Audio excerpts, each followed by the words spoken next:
So it's a little bit like the Wizard of Oz. We see the internet and we see some cloud service or some simulated personality or some algorithm that seems to be able to recommend music or dating partners or whatever. But it all is data that just comes from real people. And the problem with pretending that there's some entity in the cloud other than the real people is, well, one problem is economic. If we pretend that people aren't there, then the people don't get paid, and all the power in cloud gradually accumulates in our tech company servers and maybe in some other kinds of servers like the ones that run hedge funds and all that. And so far that's okay because the only people losing out are like musicians and artists and photographers and writers, and who cares about them? But eventually they're going to be self-driving cars, and they're going to be automated manufacturing processes, and there are going to be all sorts of things like that. And at that point, there just won't be much employment compared to what we're used to. And so if we don't learn to acknowledge that real people are actually creating the value online, we're never going to learn how to create the information economy that can really create employment and self-determination for people when the machines get really good. So we're really screwing ourselves over by pretending that it's not us.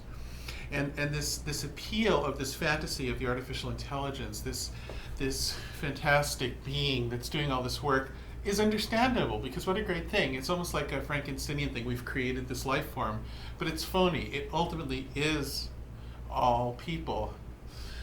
So let's say you're using one of the services online that can translate between English and Spanish or some other language.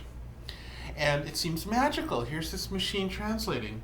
But what it really is a ton of examples taken from real people who did translations in the past, all combined together and applied to the new situations that need to be translated. So if we remembered that it all came from real people, all of a sudden in the future somebody might be able to make a living from being such a good translator that they generate a lot of examples for the so-called automated translation system of the future. That's what the new economy has to turn into someday, if it's not going to be something really creepy. So we have to learn to acknowledge our own role. We have to accept that the people are more important than the machines, not as a matter of hope, but as a matter of fact. I do feel that in a world created by hackers, those who can't hack are the underclass. And no matter what you do today, success amounts to a form of twiddly hacking. Whether you're running a hedge fund or if you're just clipping coupons to get by at the bottom of the economic spectrum, those who can deal with this sort of twiddly information management are the ones who make it. The problem with suggesting that everybody learn to program is that the particular tools for learning to program change so much, and none of them are really that great, that if you treat it as just a craft you learn, like if you just learn Ruby or Python or some particular thing, it doesn't necessarily mean anything in 10 years.